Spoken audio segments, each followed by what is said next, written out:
அல்லேலூயா. ஆண்டவர் நமக்கு போன வாரத்தில் என்ன கொடுத்தார் என்று, கடவுள் உனக்காக என்ன செய்தார் என்று நாம் பார்த்தோம். கடவுள் யார், கடவுள் எனக்கு நமக்காக என்ன செய்தார் என்பதை நாம் சில காரியங்களை பார்த்தோம்.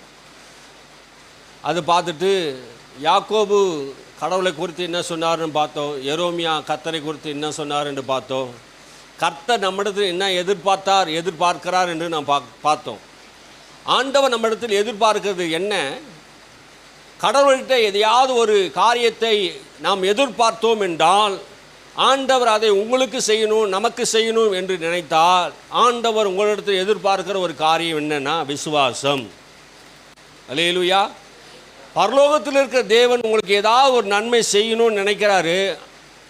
உங்களை குறித்து இருக்கிற நினைவுகள் நல்ல நினைவுகள், நன்மைக்கு ஏதுவானவைகளாக இருக்கிறது, அது தீமைக்கு ஏதுவானது அல்ல என்று சொல்லிட்டாரு. அந்த நன்மைக்கு ஏதுவான அந்த காரியம் உங்களுக்கு உண்டாக வேண்டும் என்றால் உங்கள் விசுவாசம் உங்களுக்கு தேவை. மார்க் எழுதின சுவிசேஷ புஸ்தகத்திலே 11ஆம் அதிகாரம் 22வது வசனம் சொல்லுகிறது, தேவனிடத்திலே விசுவாசம் உள்ளவராக இருங்கள் என்று இயேசு சொன்னார். நாம் யாரிடத்தில் விசுவாசம் உள்ளவர்களாக இருக்க வேண்டும்? தேவனிடத்தில் விசுவாசம் உள்ளவர்களாக இருக்க வேண்டும். விசுவாசம் விசுவாசம் என்று சொல்லுகிறேமே, அந்த விசுவாசத்தை நான் எப்படி இயக்க வேண்டும் என்று நான் உங்களுக்கு சொல்லுகிறேன். விசுவாசம் என்பது தேவன் மேல் வைக்கிற நம்பிக்கை, அவர் வார்த்தையில் வைக்கிற நம்பிக்கை. கடவுள் மேல், கடவுளுடைய வார்த்தையிலே நம்பிக்கை வைப்பது தான் விசுவாசம். விசுவாசத்தை குறித்து நீங்கள் தெளிவாக தெரிந்து கொண்டால் தான் விசுவாசிக்க முடியும். இந்த உலகத்திலே மிகப்பெரிய பிரச்சனை எது என்று கேட்டால் விசுவாச குறைவினாலே அநேகர் தங்களுடைய வாழ்க்கையை முன்னேற முடியாமல், தேவனை அறியாமல், தேவன் கொடுக்கிற நன்மைகளை பெற்றுக்கொள்ளாமல் காலதாமதமாகிறது. விசுவாசித்தால் தான் ஆண்டவர் அற்புதங்கள் செய்ய முடியும். விசுவாசம் இல்லாமல் எதையுமே ஆண்டவர் எதையும் செய்ய முடியாது. கடவுள் ஒரு திட்டங்கள் வைத்திருக்கிறார், ஒரு ஃபார்முலா வைத்திருக்கிறார். உங்களுக்கு எதையாவது செய்ய வேண்டும் என்றால் உங்களுக்கு விசுவாசம் இருக்கணும். உங்கள் விசுவாசம் தான் உங்களை ரட்சிக்கும் என்று வேதம் பலமுறை சொல்லுகிறது. இயேசுவிடத்தில் வந்த எல்லாருக்கும் இயேசு அற்புதம் செய்ய முடியும். ஆனால் ஏன் இயேசு அவங்கள பார்த்து நீங்கள் விசுவாசிக்க கூடுமா என்று கேட்டார்? கொஞ்சம் சிந்தித்து பார்க்கணும். கொஞ்சம் நம்ம என்ன பண்ணோம், சிந்திக்கணும். ஆண்டவரால் அற்புதம் அவங்க விசுவாசிக்கவே வேணாமே, இயேசு தானே, கடவுள் தானே, அற்புதம் செய்திருக்கலாமே, ஏன் அவங்க விசுவாசத்தை எதிர்பார்த்தார்? விசுவாசிக்காமல் தேவனால் எதுவுமே செய்ய முடியாது என்பதை நீங்கள் நானும் உணரணும். தேவன் உங்களிடத்திலே எதிர்பார்க்கிறது விசுவாசத்தை எதிர்பார்க்கிறார். அல்லேலூயா. எதை எதிர்பார்க்கிறார்? விசுவாசத்தை எதிர்பார்க்கிறார். அதனால தான் அவர் சொல்றாரு, தேவனிடத்திலே விசுவாசம் உள்ளவளாய் இருங்கள். மார்க் 11:22 சொல்லுகிறது. நாம் தேவனிடத்திலே விசுவாசம் வைக்க வேண்டும், கடவுள் மேல் நம்பிக்கை வைக்க வேண்டும். நம் முன்னோர்கள் நம்பிக்கை தேவன் மேல் வைத்தார்கள், அவர்கள் முகங்கள் வெட்கப்பட்டு போகவில்லை. ஆபிரகாம், ஈசாக்கு, யாக்கோபு, தாவீது, எப்தா எல்லாருமே தேவன் மேல் நம்பிக்கை வைத்தார்கள். நீயும் நானும் தேவன் மேல் நம்பிக்கை வைக்கணும். நம்பிக்கை என்பது விசுவாசமாகிறது. தேவனை நம்புவது, தேவனுடைய வார்த்தையை நம்புவது தான் விசுவாசமாக இருக்கிறது. அல்லேலூயா. தேவன் என்ன சொன்னார்? விசுவாசமாக இருங்கள் என்று ஆலோசனையாக சொல்லவில்லை, அது தத்துவ மொழியாக தேவன் சொல்லவில்லை, அது தெய்வீக கட்டளையாக இருக்கிறது, தேவனுடைய கட்டளையாக இருக்கிறது. தேவனின் மேல் நீங்கள் விசுவாசமாக இருக்க வேண்டும் என்று நீங்கள் சத்தமாக சொல்லணும். ஆண்டவரே, நான் உன்னை விசுவாசிக்கிறேன் என்று சொல்லணும். விசுவாசம் உணர்ச்சினால் வருகிறது அல்ல, உணர்ச்சினால் வருகிறது அல்ல. விசுவாசம் சூழ்நிலையினால் வருகிறது அல்ல. விசுவாசம் எப்படி வருகிறது? தேவனுடைய கட்டளையினால் வருகிறது, தேவனுடைய வார்த்தையினாலே விசுவாசம் வருகிறது. அல்லேலூயா. எத்தனை பேர் நம்புறீங்க? நான் கடவுளுடைய வார்த்தையை நம்புவது மூலமாக எனக்கு விசுவாசம் வரும். விசுவாசம் எப்படி வரும்? கேள்வி கேட்டால் விசுவாசம் கடவுளுடைய வார்த்தையில் இருக்கிறது. நான் தேவனுடைய வார்த்தையை நம்பும் போது அது நம்முடைய வாழ்க்கையில் விசுவாசம் வருகிறதா இருக்கிறது. எப்படியெல்லாம் கடவுளுடைய வார்த்தையை நான் நம்ப வேண்டும் என்பதை நான் பலமுறை உங்களுக்கு சொல்லியிருக்கிறேன். குறைவு நேரத்திலே, வியாதி பலவீன நேரத்திலே, சாபமான சூழ்நிலையிலே நாம் எப்படி பேசுகிறோம்? குறைவாக இருக்கும்போது, பசியோடு பட்டினியோடு இருக்கும்போது நாம் எப்படி பேசுகிறோம்? வசனத்தை பேசுகிறோமா, சூழ்நிலையை பேசுகிறோமா? நாம் எதை நம்புகிறோம்? உங்கள் சூழ்நிலையை நம்புவது, நீங்கள் என்ன நடக்குதோ அதை பேசுவது உங்கள் காரியமாக இருக்கலாம். ஆனால் விசுவாசம் அப்படி பேசாது. எப்படி பேசும்? குறைவு மத்தியிலே நிறைவானதை பேசும். அல்லேலூயா. எப்படி பேசுது விசுவாசம்? நம்பிக்கையோடு பேசுது. இல்லாதவர்கள் இருக்கிறா போல் அழைக்குது. கடவுள் எப்படி பேசினார்? ஆண்டவர் எப்படி பேசினார்? நம்பிக்கையோடு பேசினார், விசுவாசத்தோடு பேசினார். உண்டாகும் என்று சந்தேகம் இல்லாமல் தேவன் பேசினார். தேவனிடத்தில் விசுவாசம் உள்ளவர்கள் என்று இருங்கள் என்று சொன்னாரே. அப்படின்னா என்ன அர்த்தம் தெரியுமா? தேவனை போலவே விசுவாசம் உள்ளவர்களாக இருங்கள் என்று அர்த்தம். அப்படின்னா என்ன அர்த்தம்? அதுக்கு நான் தேவனை போல விசுவாசம் உள்ளவனா, தேவன் இந்த உலகத்தை உண்டாக்கும் போது எப்படி உண்டாக்கினார்? வெளிச்சம் உண்டாக கடவுது என்று சொன்னார், சொன்னபடி ஆயிற்று. வட்டாந்தாரை உண்டாக கடவுது என்று சொன்னால் அவர் சொன்னபடி ஆயிற்று. அப்போ சொன்னபடி, கடவுள் சொன்னபடி இந்த உலகம் உண்டானது உண்மை என்றால் அதுதான் விசுவாசம். எப்படி கடவுள் இந்த உலகத்தை உண்டாக்கினார்? விசுவாசத்தினாலே உலகங்களே உண்டாக்கினார். விசுவாசம் என்ன? சொல்ல சொல்ல ஆயிற்று.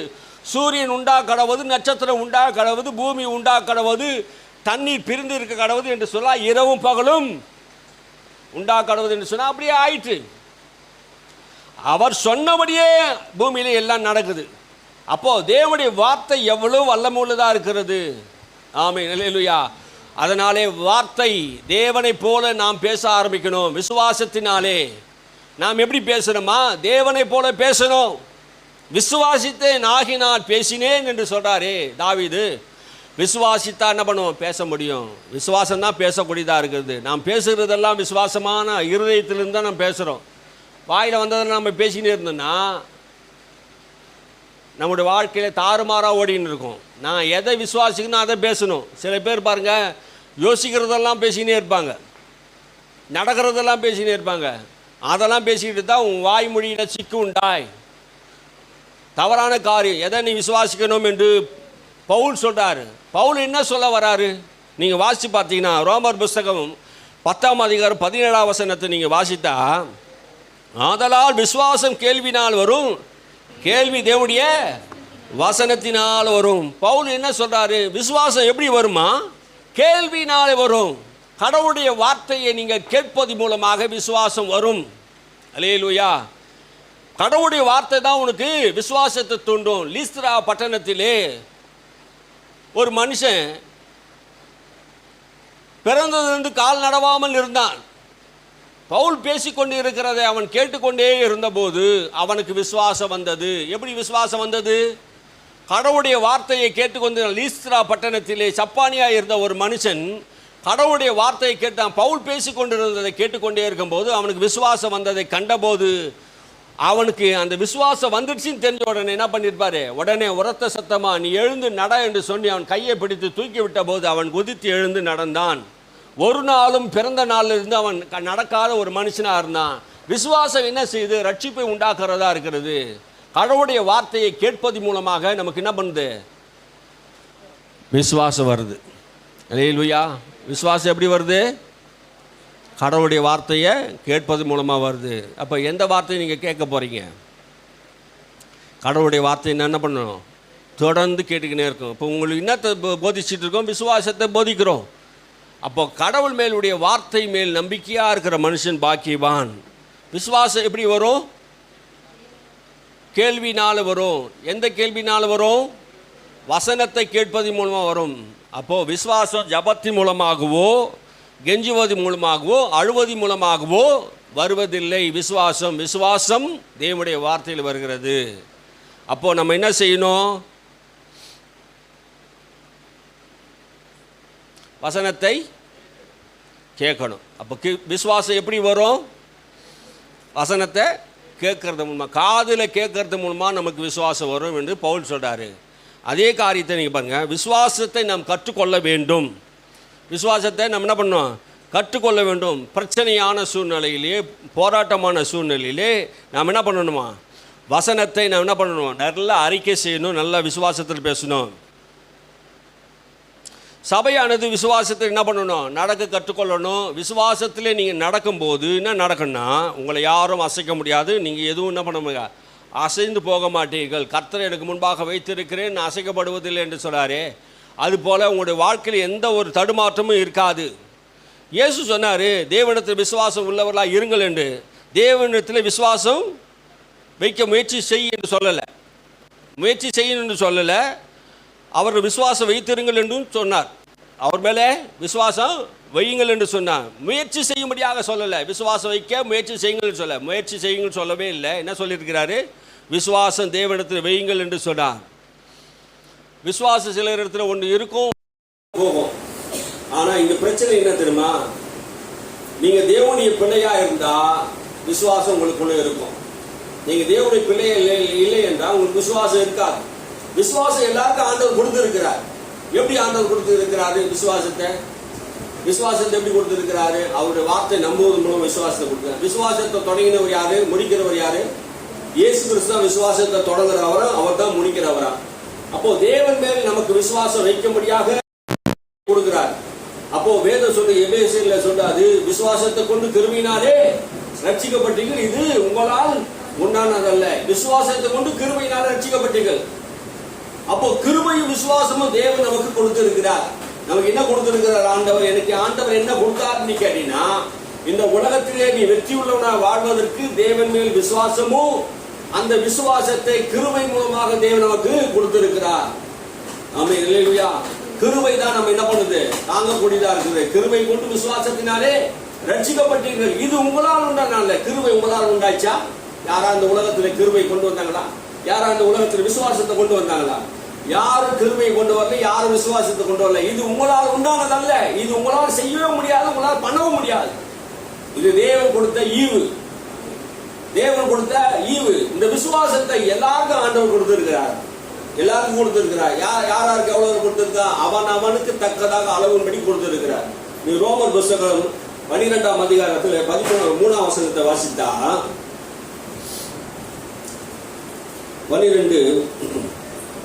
12ஆம் அதிகாரம் 3ஆம் வசனத்தை வாசிங்க. அல்லாமலும் எனக்கு அருளப்பட்ட கிருபையினாலே நான் சொல்லுகிறதாவது, உங்களில் எவனாகிலும் தன்னை குறித்து எண்ண வேண்டியதற்கு மிஞ்சி எண்ணாமல் அவனவனுக்கு தேவன் பகிர்ந்த விசுவாச அளவின்படியே தெளிந்த எண்ணமுள்ளவனாய் எண்ண வேண்டும். ஒவ்வொருவருக்கு தேவன் என்ன பண்ணியிருக்கிறாரா? பகிர்ந்தளித்திருக்கிறார். பகிர்ந்தளிக்கிறார்னா என்ன பண்ணிருக்கிறாரு? 100 பேர் இருக்கிறீங்க, 100 பேருக்கு என்ன பண்ணாரு? எல்லாருக்கும் பகிர்ந்து கொடுத்திருக்கிறார். தேவன் என்ன பண்ணாரு? பட்சபாதம் உள்ளவர் அல்ல, எல்லாருக்கும் விசுவாசத்தை என்ன பண்ணிருக்கிறாரு? பகிர்ந்து கொடுக்கிறார். அது என்ன விசுவாசம்? தேவன் மேல் நம்பிக்கை வைக்க விசுவாசம். இது யாருக்கு ஆண்டவர் கொடுத்திருக்கிறாரு? கிருபை பெற்ற நமக்கு ஆண்டவர் கொடுத்திருக்கிறார். நம்ம யாரிடத்தில் கிருபை பெற்றிருக்கிறோம்? இயேசுவிடத்தில் கிருபை பெற்றிருக்கிறோம். இந்த கிருபை நமக்கு கொடுக்கப்பட்டதினாலே விசுவாசம், தெய்வீக விசுவாசம், தேவன் மேல் நம்பிக்கை வைக்கிற விசுவாசம் உலக மக்களுக்கு இல்ல, நமக்கு ஆண்டவர் கொடுத்திருக்கிறார். அல்லேலூயா. விசுவாசம் உலக மக்களும் விசுவாசம் வைக்கிறாங்க. ஆனா அவங்களுடைய விசுவாசம், அவங்களுடைய நம்பிக்கை தேவன் இல்லாத ஒரு நம்பிக்கை, சுயமுயற்சியினால் ஒரு உண்டாக்குற நம்பிக்கை. என்னால் முடியும், நான் செய்வேன் அப்படி சொல்றது, தன்னுடைய முயற்சி, தன்மையில் வைக்கிற நம்பிக்கை நான் சொல்றது, அது கூட சில வேலை செய்யுது பாருங்க. ஆனா தேவன் மேல் வைக்கிற விசுவாசம் ஒரு நாளும் என்ன பண்ணப்படுல, குறைந்து போகிறது இல்லை. அல்லேலூயா. அவனவனுக்கு தேவன் பகிர்ந்து அளித்த விசுவாசத்தின் அளவின்படி அவனவனுக்கு ஆண்டவர் விசுவாசத்தை பகிர்ந்தளிக்கிறார். உனக்கு ஆண்டவர் கொடுத்திருக்கிற விசுவாசம் உனக்கு இருக்குது. விசுவாசம் இல்லை என்று யாருமே சொல்ல முடியாது. தேவன் அழைக்கும் போது அந்த விசுவாசத்தை கொடுத்துதான் அழைக்கிறார். ஆமென். இப்போ விசுவாசத்துல இப்போ பிரச்சனை என்ன தெரியுமா? பிரச்சனை என்ன தெரியுமா? யோவானுக்கும் ஆண்டவர் விசுவாசத்தை கொடுத்தார். பேதுருக்கும், பவுலுக்கும், ஸ்தேவானுக்கும் எல்லாருக்கும் இருந்த விசுவாசம் தான் ஒரே மாதிரி விசுவாசம் தான். ஒரே மாதிரி விசுவாசத்துல அளவு எப்படி தெரியுமா? ஒரு தங்க கட்டி எடுத்துங்கன்னா வச்சுங்க, தங்க கட்டி எடுத்துன்னா எந்த பகுதியில தங்கத்தை வெட்டினாலும் அது தங்கம் தான். இப்போ விசுவாசம் கொஞ்சமா இருந்தாலும் அதிகமா இருந்தாலும் அது தங்கம் தாங்க. அதுமே தான் விசுவாசத்தை யாருக்கு என்ன பண்ணல, கொஞ்சம் வேறு சில பேருக்கு அதிகமா கொடுத்துருக்கலாம், அது அதிகமா இருக்கும். அதனால தங்கத்தின் மதிப்பு குறைஞ்சிடுமா? கொஞ்சம் கொடுத்தாலும் 4 பவுன் இருந்தாலும் பவுன் தான் பாருங்க, பொண்ணு தான் பாருங்க. அதே மாதிரி விசுவாசம் என்பது அளவுக்கு தக்கதாக, உங்களுக்கு எவ்வளவு வேணுமோ அளவுக்கு தக்கதானா, உங்களுக்கு எவ்வளவு கெப்பாசிட்டியோ, உங்களுக்கு எவ்வளவு ஆண்டவர் கொடுக்கணுமோ உங்க வாழ்நாளில் நீங்க வாழ்வதற்கு, தேவன் நம்பிக்கை வைப்பதற்கு எவ்வளவு வேணுமோ அவ்வளவு விசுவாசத்தை தேவன் பகிர்ந்து கொடுத்திருக்கிறார். நம்ம குடும்பத்தில் நம்ம பிள்ளைங்களுக்கு முட்டை வைக்கிறோம், கறி வைக்கிறோம் வச்சுக்கல, எல்லாருக்கும் ஒருத்தருக்கு ஜாஸ்தி ஒருத்தருக்கு கம்மியா கொடுப்போம். நாமளும் அப்படி செய்யறது கிடையாது பாருங்க. கடவுள் எல்லாருக்கும் என்ன பண்ணாரு? பகிர்ந்து அளித்திருக்கிறார். விசுவாசத்தையும் கிருபையும் என்ன பண்ணாரு? பகிர்ந்து அளித்திருக்கிறார். எனக்கு விசுவாசம் இல்லைன்னு யாருமே சொல்லவே முடியாது. அப்போ விசுவாசத்தின் அளவு நமக்கு ஆண்டவர் கொடுத்திருக்கிறார். விசுவாசம் தான் தேவனுடைய வார்த்தை மேல் நம்பிக்கை வைக்கிறது. அப்போ கடவுளை சார்ந்து வாழணும் அப்படின்னு ஒரு நம்பிக்கையோட நம்ம வாழ்ந்து கொண்டு இருக்க நமக்கு விசுவாசம் இல்லைன்னு சொல்லவே முடியாது. வாழணும் அப்படி இப்ப பிரச்சனை என்ன தெரியுமா? விசுவாசம் இருக்கா இல்லையா? இல்ல விசுவாசத்தை பயன்படுத்துவீங்களா இல்லையா? விசுவாசம் இருக்கா இல்லையா என்று பிரச்சனை இல்லை. ஏன்னா விசுவாசம் எல்லாருக்கும் பகிர்ந்து கொடுக்கப்பட்டு இருக்குது. எல்லாருக்கும் நான் விசுவாசத்தை கொடுத்துருக்காரு. இப்போ விசுவாசத்தை நீங்க பயன்படுத்துறீங்களா இல்லையா? எத்தனை பேர் விசுவாசத்தை பயன்படுத்துறீங்க? அல்லேலூயா. விசுவாசத்தை எத்தனை பேர் பயன்படுத்துறீங்க? கடவுளுடைய வார்த்தை வைத்து ஜெபிப்பதன் மூலமா விசுவாசம் வரும். ஆமென். கடவுளுடைய வார்த்தை திரும்ப திரும்ப திரும்ப சொல்லுவதன் மூலமா விசுவாசம் வரும். கடவுளுடைய வார்த்தை கேட்பதன் மூலமாக விசுவாசம் நமக்கு வந்து கொண்டே இருக்கும். ஆண்டவரிடத்தில் நாம் எதையாவது பெற்றுக்கொள்ள வேண்டும் என்றால் விசுவாசம் என்பது மிகப்பெரிய கரமா இருக்கிறது. விசுவாசம் என்பது ஒரு பெரிய கரம். ஆண்டவரிடத்தில் அற்புதங்களை பெற வேண்டும் என்றால் அந்த கரத்தை வேண்டி விசுவாசம் என்கிற கரத்தினாலே தான் ஆண்டவரத்தை எந்த நன்மையும் நாம் பெற முடியும். தன்னிடத்தை வந்த அத்தனை பேருக்கும் விசுவாசிக்க கூடுமானால் நான் செய்கிறேன், உமக்கு சித்தமானால் நான் செய்கிறேன், உன்னால் விசுவாசி கூடுமானால் நான் செய்கிறேன் என்று சொல்றார். அல்லேலூயா. மகனே, உன் விசுவாசம் பெரிது. இஸ்ரவேலுக்குள் இப்படிப்பட்ட விசுவாசத்தை நான் காணவில்லை. அவருடைய அவிசுவாசத்தை குறித்து ஆச்சரியப்பட்டார், அவர் விசுவாசத்தை குறித்தும் ஆச்சரியப்பட்டார். இயேசு எதற்கு மதிப்பு கொடுக்கிறார்? தேவனுடைய வார்த்தை மேல, இயேசு மேல வைக்கிற நம்பிக்கை மேல் தான் அவர் என்ன பண்ணாரு? அற்புதங்கள் செய்ய முடியும். இயேசு மேல உனக்கு நம்பிக்கை இல்லை, அவர் வார்த்தை மேல் நம்பிக்கை இல்லை, உனக்கு அற்புதம் செய்ய முடியாது. மகனே மகளே, விசுவாசம் தான் வாழ்க்கையை ஜெயிக்க பண்ணுகிறது. இந்த விசுவாசம் தான் உலகத்தையே ஜெயிக்கக்கூடியதா இருக்கிறது. நீங்கள் விசுவாசத்தை கற்றுக்கொள்ளணும். அல்லேலூயா. தேவனுடைய கரமா இருக்கிறது. விசுவாசம் என்பது தேவனுடைய கரமா இருக்கிறது. விசுவாசம் என்பது பரலோகத்தின் களஞ்சியத்தை திறக்கிற சாவியா இருக்கிறது. அல்லேலூயா. பரலோகத்தில் இருக்க களஞ்சியத்தை திறக்கக்கூடிய சாவியா இருக்குது. பரலோகத்தில் ஏகப்பட்ட பொக்கிஷங்கள் இருக்கிறது. அதெல்லாம் திறக்கிறதுக்கு உங்ககிட்ட சாவி வேணும். என்ன சாவி? விசுவாசம் என்கிற சாவி. தேவன் மேல் நம்பிக்கை, அவர் வார்த்தை மேல் நம்பிக்கை வைத்து நீங்க ஜெபிக்கும் போது அந்த சாவி பரலோகத்தின் களஞ்சியத்தை திறந்து உங்களுக்கு ஆசீர்வாதத்தை, நன்மையும் பரலோகத்திலிருந்து உண்டாக்கும். ஆமென். அந்த சாவி எத்தனை பேருக்கு இருக்கு? விசுவாசம் என்கிற கரம் இருக்கணும், விசுவாசம் என்கிற சாவி உனக்கு இருக்கணும். அல்லேலூயா. விசுவாசம் என்கிற சாவி உன்னிடத்தில் இல்லை என்றால் பூட்டப்பட்டு இருக்கிற பரலோகத்திலே பூட்டப்பட்டு இருக்கிற எதையும் உன்னாலே திறக்க முடியாது. ஏராளமான நன்மைகள் ஜோதியின் பிதாவிடத்திலிருந்து இறங்கி வர வேண்டும் என்றால் நீ விசுவாசத்தோடு பிதாவை நோக்கி ஜெபம் பண்ணணும். இயேசு கிறிஸ்து நாமத்தினாலே வாக்கு பண்ணி இருக்கிறீர் ஆண்டவரே, ஆபிரகாமின் ஆசீர்வாதம், கிறிஸ்துவின் ஆசீர்வாதம் எனக்கு உண்டா இருப்பதாக சொல்லி ஆசீர்வதிக்க ஜெபிக்கணும். ஆமென். கர்த்தரை தேடுகிற எனக்கு ஒரு நன்மை குறைவுபடாது என்று எழுதியிருக்கிறபடினாலே என் குறைவு கிறிஸ்து இயேசுக்குள் மகிமையால் நிறைவாக்கப்பட்டு இருக்கிறது என்று சொல்லி நீ ஜெபிக்கும் போது விசுவாசத்தின் சாவி வேலை செய்ய ஆரம்பிக்கும். அல்லேலூயா. தேவனுடைய வார்த்தை விசுவாசத்தின் சாவியா இருக்கிறது. நீ எந்த அளவுக்கு அந்த சாவியை போட்டு நீ கரெக்டா திறப்பியோ, எல்லா சாவியெல்லாம் போட்டு சரியாவாதுங்க. ஆமென். கரெக்டான சாவி போட்டாதான் அந்த பூட்டு திறக்கும். சாவி இருக்குதுன்னு சொல்லி எல்லா சாவியும் போட்டு திறக்க முடியுமா? திறக்க முடியாது. ஆமென். புரிஞ்சுங்க. அப்போ வியாதி வந்துருச்சுன்னா அதுக்கு வசனம் இருக்குதா? குறைவு வந்துட்டா குறைவு வசனம் இருக்குதா? அப்போ ஆசீர்வாதத்துக்கு வசனம் இருக்குதா? அதெல்லாம் நம்ம தான் தேடி என்ன பண்ணணும்?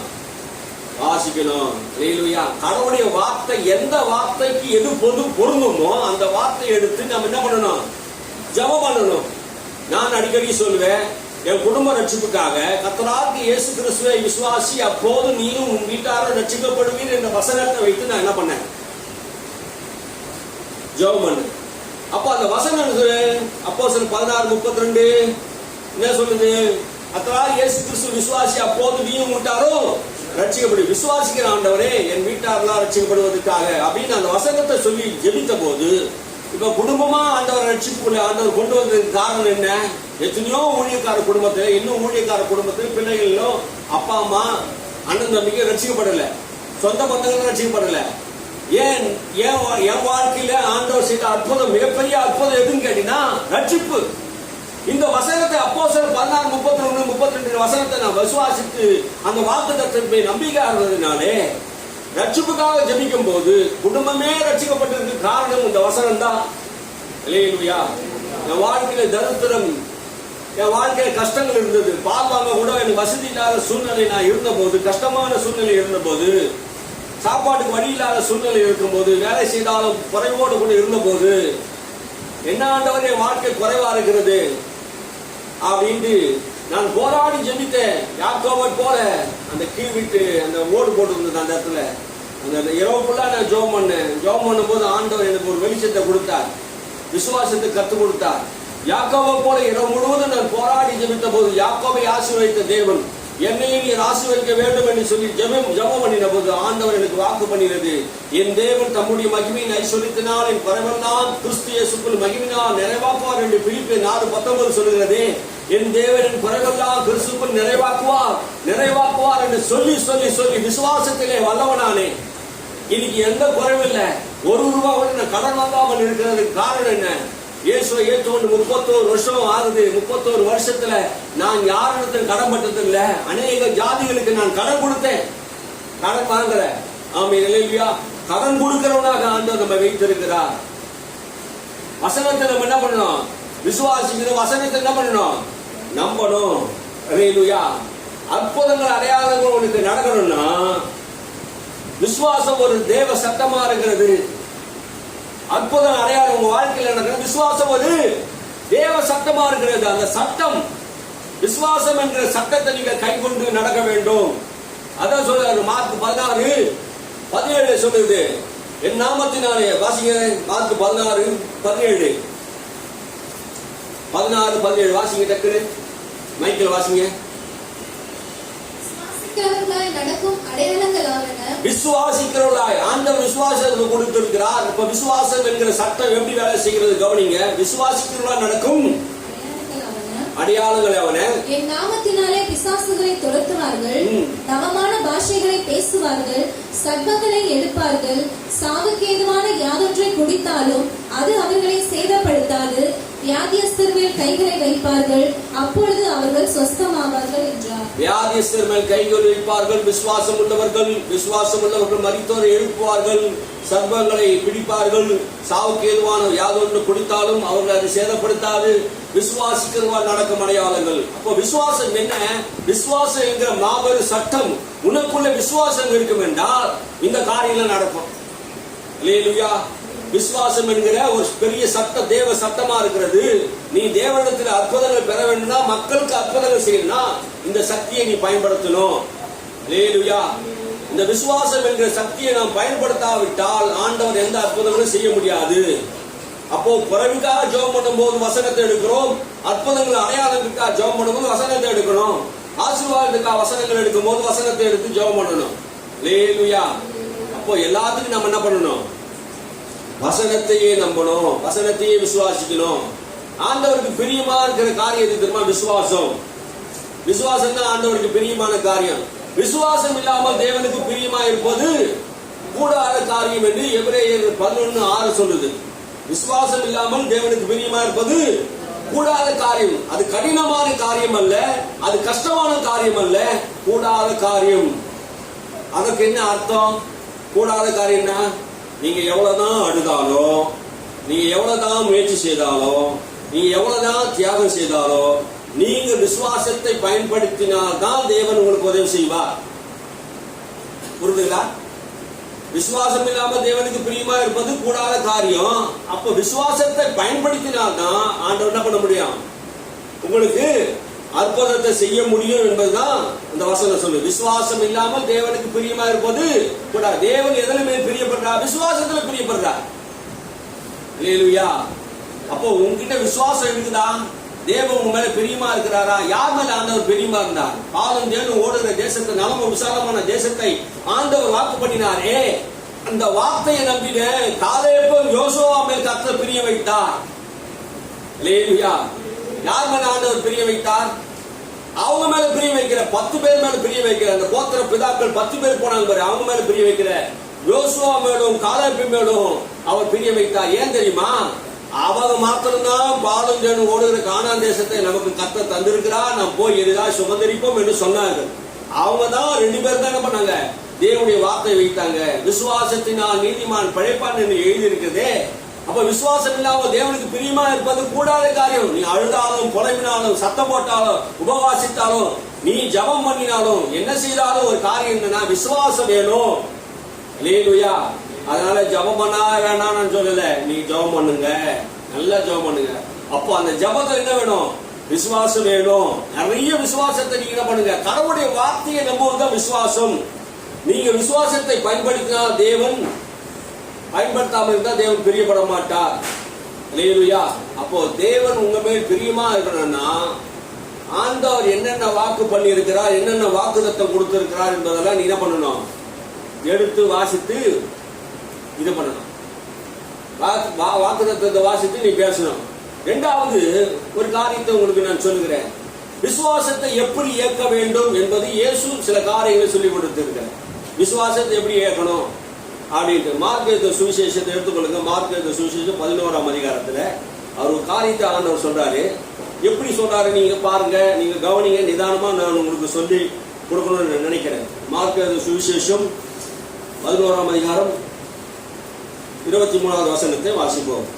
எவனாகிலும் இந்த மலையை பார்த்து நீ பெயர்ந்து சமுத்திரத்திலே தள்ளுண்டு போ என்று சொல்லி தான் சொன்னபடியே நடக்கும் என்று தன் இருதயத்தில் சந்தேகப்படாமல் விசுவாசித்தால் அவன் சொன்னபடியே ஆகும் என்று மெய்யாகவே உங்களுக்கு சொல்லுகிறேன். அப்போ தேவனிடத்தில் விசுவாசம் உள்ளவர்களா இருங்கள் என்று சொன்னது மாத்திரமல்ல, என்ன சொல்றாரு? எவனாகிலும் யாரோ ஒருத்தன் அவன் என்ன சொல்றமா, இந்த மலையை பார்த்து நீ பேர்ந்து சமுத்திரத்திலே தள்ளுண்டு போ என்று சொல்லி தான் சொன்னபடியே நடக்கும் என்று தான் இருதயத்திலே சந்தேகப்படாமல் விசுவாசித்தால் அவன் சொன்னபடியே ஆகும் என்று மெய்யாகவே உங்களுக்கு சொல்லுகிறேன். இந்த இடத்துல ஆண்டவர்கிட்ட சொல்ல வராரு, விசுவாசித்து இந்த மலையை பார்த்து பேர்ந்து. அப்போ மலை என்கிற பெரிய பிரச்சனையை பார்த்து நம்ம என்ன பேசணும்? பேர்ந்து போ சொல்லணும். அப்போ இந்த இடத்துல இயேசு சொன்னதை கவனிங்க. சொல்லி சொன்னபடியே ஆகும் என்று 3 தடவை சொல்றார். சொல்லு 3 தடவை சொல்றார். கவனிங்க. எவனாகிலும் இந்த மலையை பார்த்து பேர்ந்து சமுத்திரத்திலே தள்ளுண்டு போ என்று சொல்லி தான் சொன்னபடி சொல்லிட்டாரு. தான் சொன்னபடி நடக்கும் என்று தேவன் இருதயத்தை சந்தேகப்படாமல் அவன் சொன்னான். விசுவாசித்து சொன்னான். அவன் சொன்னபடி ஆகும். அப்போ மலையை பார்த்து பேர்ந்து தள்ளுண்டு போ என்று சொல்லி இருதயத்தை சந்தேகப்படாமல் விசுவாசித்து பேசினாலே அது நடக்கும். 3 முறை சொல்லுன்றார். எதை பார்த்து சொல்லுன்றாரு? மலையை பார்த்து சொல்லுன்றார். ஒரு தடவை விசுவாசித்து சொல்லுன்றார். விசுவாசி என்று சொல்றாரு. 3 தடவை என்ன பண்ணாரு? பேசுகிறார். அப்போ நம்ம என்ன பண்ணணும்? பிரச்சனைகளை பார்த்து நாம் பேசக்கூடியவங்களா இருக்கணும். அல்லேலூயா. புரியுதுங்களா நீ சொல்றது? பேசணும். எதை பார்த்து பேசணும்? மலையை பார்த்து பேசணும். உங்களுக்கு எது மலையா இருக்கிறதோ, எது உங்களுக்கு பிரச்சனையா இருக்கிறதோ அந்த பிரச்சனையை பார்த்து நீ சொல்லணும். சொன்னா நடக்கும். அல்லேலூயா. இன்னைக்கு நிறைய பேர் சொல்றது கிடையாதுங்க.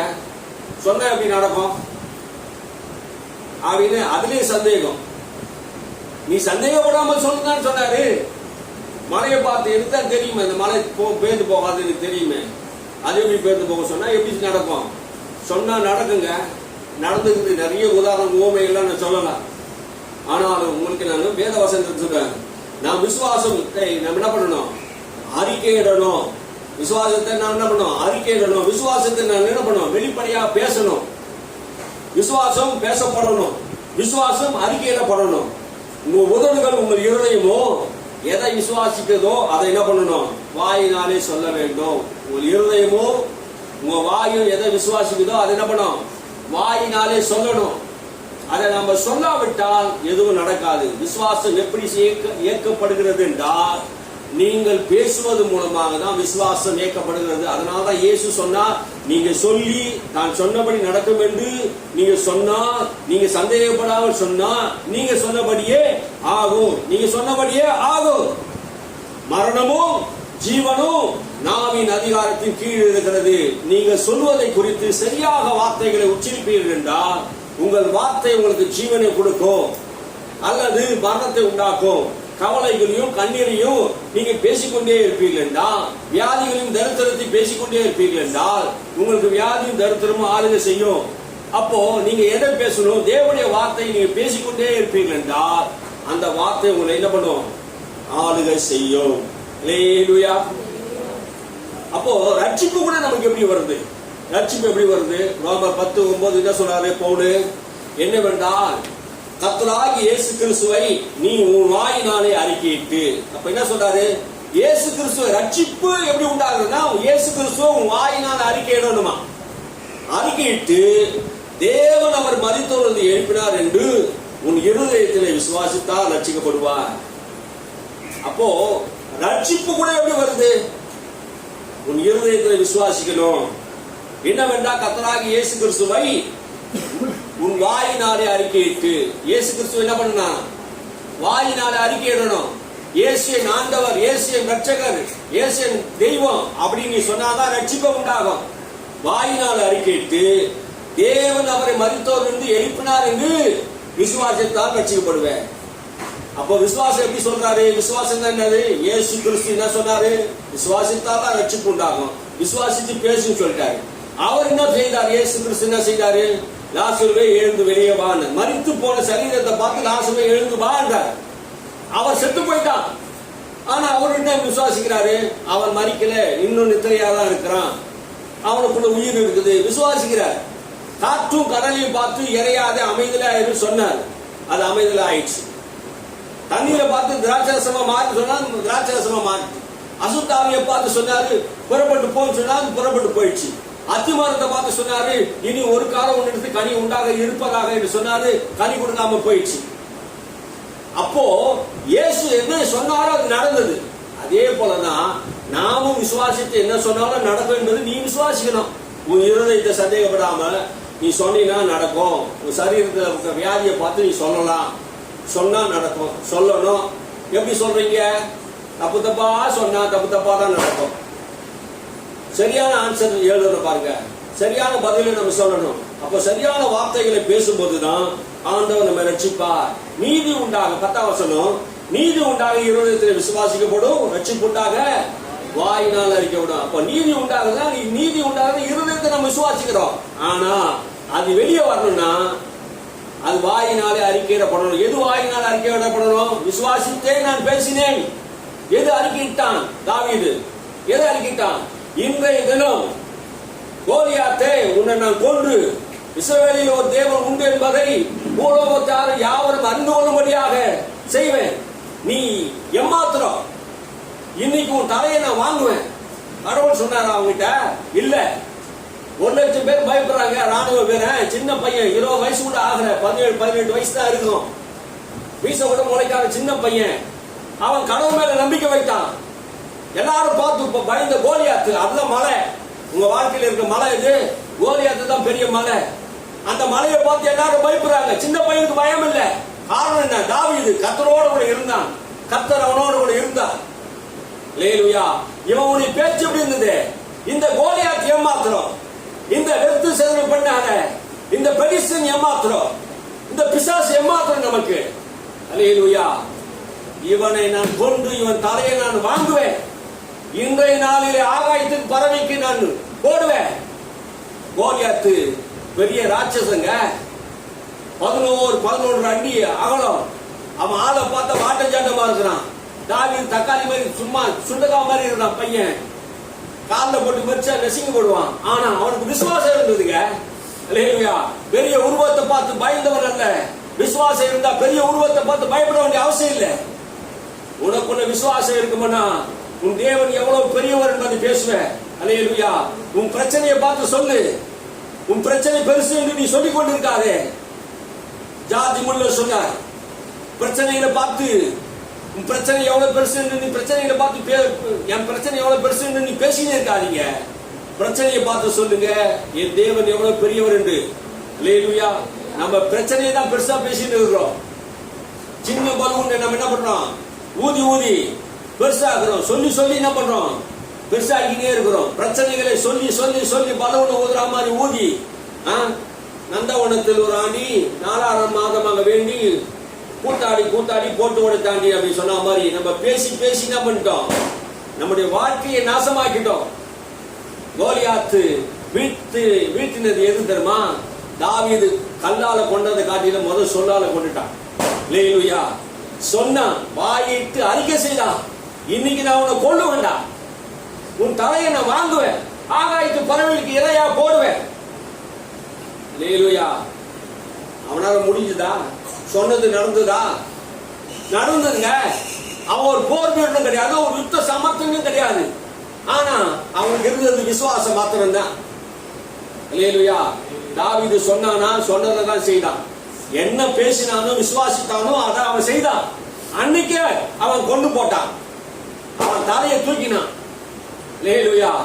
ஊருக்குள்ள சுத்தி வந்தாங்க, அவங்க எந்த பட்டையும் இல்லை, தாவீது கையில எந்த பட்டையும் இல்லை. 5 கூழாங்கல் எடுத்தான் ஆத்துல இருந்து. ஒரே கல்லு போதும் அவனுக்கு. ஆமே. கடவுளுடைய தயவு, தேவன் மேல் விசுவாசம் உனக்கு இருந்துன்னா உன் வாழ்க்கையில பெரிய காரியங்கள்ல செய்யலாம். எல்லாரும் பார்த்து பயப்படுற மாதிரி நீ பயப்பட வேண்டிய அவசியம் கிடையாது. பெரிய பெரிய பிரச்சனைகளை எளிதான சின்ன ஆட்களை கொண்டு பெரிய காரியங்களை எல்லாம் கர்த்தர் செய்ய வல்லவரா இருக்கிறார். அல்லேலூயா. உன் வாழ்க்கையில வாயில திறந்த விசுவாசம், இருதயத்துல வார்த்தை இருந்து அந்த வாயினாலே நீ அறிக்கை செய்தா அது என்ன நடக்கும்? பெரிய காரியம் நடக்கும். மிகப்பெரிய ஒரு காரியத்தை சொல்லிக் கொண்டு இருக்கிறேன். விசுவாசம் தேவனுடைய வார்த்தை மேல் வைப்பதன் மூலமாகவே வருகிறது. அல்லேலூயா. விசுவாசம் தேவன் மேலுடைய வார்த்தை. அந்த வார்த்தையை நீங்க திரும்ப திரும்ப அறிக்கை செய்வது மூலமாக, சொல்லுவது மூலமாக, நீங்க பேசுவது மூலமாக, தவறாக பேசினா தவறானது நடக்கும், சரியானது பேசினா சரியானது நடக்கும் என்பதை நீங்கள் கவனமாக இருங்கள். உங்கள் அறிக்கையிலே தவறு செய்யக்கூடாது என்பதை நீங்கள் கவனமாக இருங்க. பவுல் அப்போஸ்தலன் சொல்கிறார், இந்த உலகத்திலே சாத்தான் என்கிறவன் அவன் நம்முடைய விசுவாசத்தை திருடுகிறவனாக இருக்கிறான், இப்பிரபஞ்சத்தின் தேவனாக இருக்கிறான். அவனை குறித்து பவுல் அப்போஸ்தலன் சொல்கிறார். 2 கொரிந்தியர் 4ஆம் அதிகாரம் 4ஆம் வசனம் சொல்கிறது, இப்பிரபஞ்சத்தின் தேவனானவன் அவருடைய மனதை என்ன பண்ணானா? குருடாக்கினான். கிறிஸ்துவின் மகிமையான சுவிசேஷத்தை அவர் அறியக்கூடாதபடி மனதை குருடாக்கினான். நம்முடைய மனதையும் நம்முடைய விசுவாசத்தையும் இவனுக்கு கூட்டுத்தனமாக மாற்றக்கூடியவனாக இருக்கிறான். பிசாசு ஒரு திருடனா இருக்கிறான், நம்முடைய விசுவாசத்தை திருடக்கூடியவனாக இருக்கிறான்.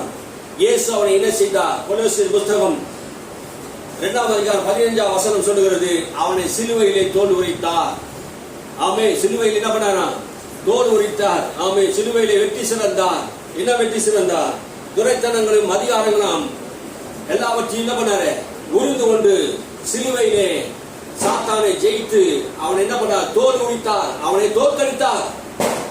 பிரச்சனை தேவனிடத்தில் இல்லை, பிரச்சனை அவர் வாக்குத்தத்தத்திலும் இல்லை, பிரச்சனை விசுவாசத்திலே உங்களிடத்திலும் தான் இருக்கிறது. ஆமே. பிரச்சனை எங்க இருக்குது? பிரச்சனை எங்க இருக்குது? நீங்கள் சொல்வதிலும் நீங்கள் பேசுவதிலும் தான் இருக்கிறது. அப்போ விசுவாசம் என்பது நாம் பேசக்கூடியதா இருக்கிறது. நாம் பேசணும். அல்லேலூயா. நாம் பேசாமல் இருந்தால் விசுவாசம் வேலை செய்யாது. எபிரேயர் புத்தகம் 10:23 சொல்லு, அல்லாமலும் நம்முடைய அறிக்கையிலே, நம்முடைய அறிக்கை எடுக்கிறதிலே அசைவில்லாமல் உறுதியா இருக்க கடவோம். வாக்குத்தத்தம் பண்ணினவர் உண்மை உள்ளவரா இருக்கிறார். நாம் அறிக்கை எடுக்கிறதிலே சரியான அறிக்கை, நம்முடைய நம்பிக்கையிலே நாம் என்ன நம்புறோமோ அந்த நம்பிக்கை, தேவன் மேல் வைக்கிற விசுவாசம், அந்த வார்த்தை மேல் வைக்கிற நம்பிக்கையில நாம் உறுதியா இருக்கணும். நாம் பேசுகிற வார்த்தையில உறுதியா இருக்கணும். அந்த வார்த்தையை உறுதியா இருந்தோம்னா, வாக்குத்தத்தம் பண்ணினவர் உண்மை உள்ளவர். அப்போ தேவனுடைய வார்த்தை உண்மையா இருக்கிறது, தேவனும் உண்மை உள்ளவரா இருக்கிறார். ஆனால் கடவுளுடைய வார்த்தை மாறாது. நீ மாறாத, நீ அறிக்கை பண்ணிது அப்படியே இரு. அல்லேலூயா. நீ என்ன அறிக்கை பண்ணினீரோ அந்த அறிக்கையில என்ன பண்ணுங்க? உறுதியா இருங்க. நம்முடைய அறிக்கையை மாற்ற வேண்டாம். தேவன் உண்மை உள்ளவர், தேவன் உண்மை உள்ளவரா இருக்க, அவர் வார்த்தை உண்மை உள்ளதா இருக்கிறது. அல்லேலூயா. நம்முடைய அறிக்கையை மாற்ற வேண்டாம், அதை உறுதியாய் பற்றிக் கொள்வோம். சாத்தான் பொய்யனும் பொய்க்கு பிதாவுமா இருக்கான். சாத்தானுக்கு நம்ம என்ன கொடுக்க கூடாது? இடம் கொடுக்க கூடாது, ஆதரவு கொடுக்க கூடாது. சாத்தானுக்கு எப்படி இடம் கொடுக்கிறது, எப்படி ஆதரவு கொடுக்கிறது? அவனுடைய பொய்யை நான் நம்புவது, அவனுடைய வார்த்தையை நம்புவது, சூழ்நிலையை நம்புவது ஆதரவு கொடுப்பதா இருக்கிறது. எதை நம்புறீங்க? கடவுளுடைய வார்த்தையை நீங்கள் நம்ப வேண்டும். நான் தேவனுடைய வார்த்தையை விசுவாசிக்கிறேன், நான் தேவனுடைய வார்த்தையை பேசுகிறேன், நான் தேவனுடைய வார்த்தையை என்ன பண்ண என் வாழ்க்கையில செயல்பட்டு கொண்டிருக்கிறது. தேவனுடைய வார்த்தை வாழ்க்கையிலே செயல்பட்டு கொண்டிருக்கிறது. திரும்ப திரும்ப என்ன பண்ணணும்? சொல்ல வேண்டும். அல்லேலூயா. உயிர் உள்ளது தேவனுடைய வார்த்தையா இருக்கிறது. வேதம் நம்முடைய அருமருந்தா இருக்கிறது. ஆமென். உயிர் உள்ளது வேதம் எப்படிங்கிறா? உயிர் உள்ள தேவனுடைய வார்த்தையா இருக்கிறது என்று வேதம் சொல்கிறது. அதனால இந்த வார்த்தையை நீங்க எப்படி விசுவாசிங்கன்னா, இது மருந்து சீட்டு மாதிரி. மருந்து சீட்டு டாக்டர் எழுதி கொடுப்பாங்க தெரியுமா? டாக்டர் எழுதி கொடுத்துருவாங்க. அந்த மருந்து சீட்டு வாங்கிக்கிட்டு மருந்து சீட்டு எங்க இருக்குது, வியாதி சுகமாயிடுமா? மருந்து சீட்டு இருக்குது, 10 மாத்திரை எழுதி கொடுத்துருக்காரு 3 நாள் சாப்பிடணுன்ட்டு. ஆனா நீங்க மாத்திரை சீட்டை வாங்கி வச்சுக்கிட்டு வியாதி கிட்ட போயிட்டு மருந்து சீட்டு என்கிட்ட இருக்குது, நீ சுகமாயிட்டு சொன்ன சுகமாவாது. என்ன பண்ணணும் தெரியுமா? அந்த மருந்து வாங்கி அதை என்ன பண்ணும், 3 வேளை கரெக்டா என்ன பண்ணுவோம், வாயில போடணும். வாயில போட்டா அது உள்ள போய் என்ன பண்ணும், சரீரத்துல சுகமாயிடும். டாக்டர் எத்தனை நாள் சொன்னாரோ அத்தனை நாள் நம்ம என்ன பண்ணுவோம், போடணும். அது போட்டா சுகமாயிடும். அதே மாதிரி தான் தேவனுடைய வார்த்தையை உங்க வாயை திறந்து அறிக்கை செய்ய செய்ய அது எப்படி மருந்து வேலை செய்யுதோ அதே மாதிரி என்ன பண்ணும், தேவனுடைய வார்த்தையோ உங்களுக்காக வேலை செய்யும். அல்லேலூயா. எந்த மருந்து நீங்க எடுக்கிறீங்களோ அந்த மருந்து, எந்த மாத்திரையோ, தவறான மாத்திரை இல்லை, நல்ல மாத்திரை எடுக்கணும், கரெக்டான மாத்திரை எடுக்கணும். ஆமென். எல்லா மாத்திரை தான், எல்லாருமே மாத்திரை தான். ஆனா ஒவ்வொன்றுத்துக்கும் ஒவ்வொரு மாத்திரை இருக்குது. எல்லா மாத்திரத்தையும் எடுத்து முழுங்கிட முடியுமா? என்ன பிரச்சனையோ அந்த பிரச்சனைக்கான மாத்திரை எது? அப்போ உன் வாழ்க்கையில எது பிரச்சனையா இருக்கிறதோ, எது போராட்டமா இருக்குதோ அதற்கான வேத வசனத்தை நீ தேர்ந்தெடுத்து அந்த வார்த்தையை அறிக்கையிட்டு அதை எழுதி மனப்பாடம் பண்ணி திரும்ப திரும்ப திரும்ப திரும்ப என் தேவன் தம்முடைய மகிமையை ஐஸ்வரியத்தினால் என் குறைவெல்லாம் நிறைவாக்குவா, நான் கடன் வாங்க மாட்டேன், அநேக ஜாதிகளுக்கு கடன் கொடுப்பேன், என் அப்பத்தையும் தண்ணீரும் தேவன் என்னை ஆசீர்வதித்து இருக்கிறார், வியாதி என்னை விட்டு விலகி இருக்கிறார், அவரே என் பரிகாரியா இருக்கிறார், எனக்கு ஒரு குறைவும் வராது, எனக்கு நன்மை வரும், ஜோதிகிரி பிதாவிடத்தில் நன்மை வரும், ஞானத்தை கொடுக்கிற தேவன், அறிவை கொடுக்கிற தேவன், எனக்கு பொக்கிஷமா இருக்கிறவர், ஐஸ்வர்யம் பொண்ணும் வெள்ளியும் அவரால் வருகிறது. இது சொல்லிவே இருந்தீங்கன்னா அது உங்களுக்கு வரும். நான் குறைவுபட்டு இருக்கிறேன், நான் பலவீனமா இருக்கிறேன், என் சரீரத்தில் இருக்குது வியாதியா இருக்குது, எங்களுக்கு உதவி செய்யறதுக்கு ஆள் இல்லை, யாரும் எனக்கு உதவி பண்ண மாட்டாங்க, என் கால் வலிக்குது, இடுப்பு வலிக்குது, இதையே சொல்லிங்கன்னா இதுதான் உங்களுக்கு நடக்கும். ஏலுயா. எதை நீங்க சொல்ல போறீங்க? எதை விசுவாசிக்கிறோமோ அதை சொல்லணும். ஆமென். விசுவாசித்தேன் ஆகினாலே பேசினேன். உங்க பிள்ளைகளை பார்த்து எதை விசுவாசிக்கணும் அதை பேசுங்க. ஆமென். உங்க வாழ்க்கையை குறித்து பேசுங்க, எதிர்காலத்தை குறித்து பேசுங்க. இயேசு எப்படி பேசினார் அதை பேசுங்க. பிரச்சனைகளை பார்த்து பேசுங்க. பொய்யாலே காற்றை அமைதலா இரு, கடலை அமைதலா இரு. பிசாசை பார்த்து இவனை விட்டு போ, இனி இவனுக்கு கூட வராது. வியாதியை பார்த்து சுஸ்தமாகு, கொன்ன வாயினை பார்த்து சுஸ்தமாகு, கண் திறக்கப்படுவதாக, எப்பாத்தா திறக்கப்படுவதாக. வாழ்க்கையில நீ சொல்லணும். நீ சொன்னாதான் விசுவாசம். விசுவாசத்தை எப்படி இருக்குவதுண்டா, நீ சொன்னா நடக்கும், நீ சொன்னா நடக்கும், நீ சொன்னா நடக்கும், நீ சொன்னபடியே ஆகும். அல்லேலூயா. 2 உதாரணத்துக்கு சொன்னோம். இயேசு ஒன்று சொன்னா ஆகும்னு சொன்னாரு. தாவீது வாழ்க்கையில பிராக்டிகலாகவே அவர் சொன்னபடியே அவர் செய்தார். ஆமென். அல்லேலூயா. இது உங்களுக்கு போதுமானதுன்னு நினைக்கிறேன். இதுக்கப்புறம் விசுவாசத்தை குறித்து வேற எந்த ஒரு டெபரேஷன் உங்களுக்கு கொடுத்து உங்களுக்கு நேரத்தை நான் வீணடிக்க விரும்பல. ஆமென். அல்லேலூயா. விசுவாசம் என்ன புரிஞ்சுனீங்களா? விசுவாசம் என்னது? தேவனுடைய வார்த்தையை காதுகளில் கேட்பது. அப்ப விசுவாசம் எப்படி வரும்? விசுவாசத்தை எப்படி இயக்குவது? இயேசு எப்படின்னா சொல்லி கொடுத்தார், சொன்னபடி ஆகும். சொல்லுங்க சொல்லுங்க, சொன்னா நடக்கும். அவர் என்ன செய்தாரு? அவரும் சொன்னார், அவரும் பேசினார். அவர் எதற்கெல்லாம் பார்த்து பேசினார், அதே மாதிரி நீங்களும் என்ன பேசுங்க. அப்ப தேவனுக்கு விசுவாசம் உள்ளவர்களார்கள் என்றா என்ன அர்த்தம்? தேவனை போலவே விசுவாசம் உள்ளவர்களா இருங்கள். தேவன் தேவகிரகமான விசுவாசத்தை, தெய்வீக விசுவாசத்தை, இயேசு கிறிஸ்துக்குள் இருந்த அந்த விசுவாசத்தை, பவுலுக்குள் இருந்த அந்த விசுவாசத்தை, இயேசு கிறிஸ்துக்குள் இருந்த அந்த விசுவாசத்தை உங்களுக்கு கொடுத்திருக்கிறார். சேவானுக்குள் இருந்த விசுவாசம் தான். அது ஏதோ அவங்களுக்கு மட்டும் விசேஷித்த விசுவாசத்தை கொடுக்கல, உங்களுக்கு அதே விசுவாசத்தை கொடுத்திருக்கா, உங்களுக்கு அதே கிருபை தான் கொடுத்திருக்கிறார். அவங்களுக்கு தனியா இவங்களுக்கு தனியா கிடையாது. தேவ பகிர்ந்தளித்த விசுவாசம் எல்லாருக்குமே ஒரே அளவு தான் கொடுத்திருக்கிறார்.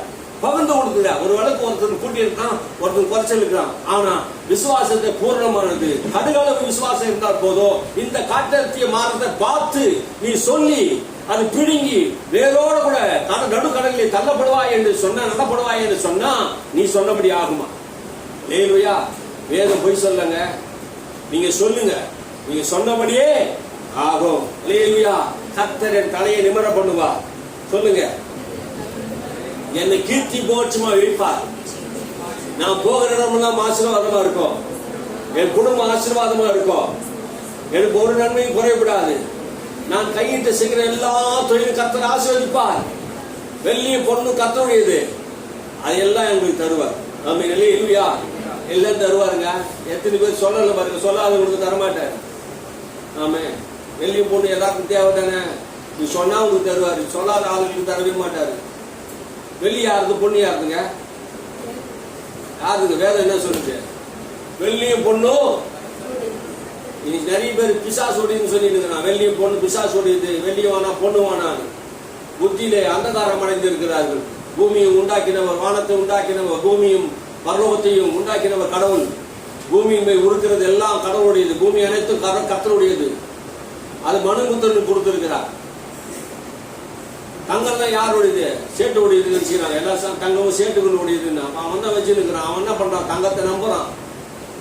ஆமே, நம்ம என்ன பண்றதில்ல, ஒரு குண்டுமணி கூட வாங்க முடியல. 1 லட்ச ரூபாய் போச்சு, 1,10,000 ஆகி போச்சு. நான் எப்படி வாங்குறது என்ன பண்ண புலம்பினே இருக்கிறோம்.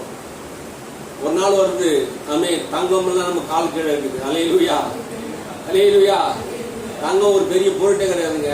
தங்கத்தை காட்டிலும் விலையேறி பெற்றது உங்கள் விசுவாசம். ஆமே, பொண்ணை காட்டிலும் விசுவாசமானது விலையேறி பெற்றதா இருக்கிறது. உங்க விசுவாசத்தினால எல்லாம் ஆகும். விசுவாசத்தினால எல்லாம் கூடும். விசுவாசத்தை கொண்டுதான் எல்லாமே செய்ய முடியும். என் சூழ்நிலை, நான் சம்பாதிக்கிறது 500 ரூபாய் தான், 600 ரூபாய் தான், 1000 ரூபாய் தான். நான் எப்படி என் வாழ்க்கையை எப்படி கட்டுவேன்னு உன் சூழ்நிலை கர்த்தர் பார்த்திருக்கிறார். அல்லேலூயா. உனக்கு விசுவாசம் மாத்திரம் இருந்ததுன்னா உனக்கு வாசலை திறப்பார், வானத்தை திறப்பார், பொக்கிஷங்களை திறப்பார். அல்லேலூயா. என் தேவன் எவ்வளவு பெரியவர் என்பதை நாம் அறிந்திருக்கணும். சர்வ வல்லவர். ஆபிரகாமை கூப்பிட்டு அழைத்து, ஒரு ஆடு மேய்க்கிறவனை தாவீதை கூப்பிட்டு அழைத்து ஆண்டவர் ஆசீர்வதித்து உயர்த்தினாரே. எப்படி ஆசீர்வதித்து உயர்த்தினாரு? அவன் சாகும்போது, தாவீது சாகும்போது எப்படி செத்தாங்க தெரியுமா? 35,000 டன் தங்கத்தை கோயிலுக்கு கொடுத்து செத்தாங்க. 35,000 டன் தங்கம்.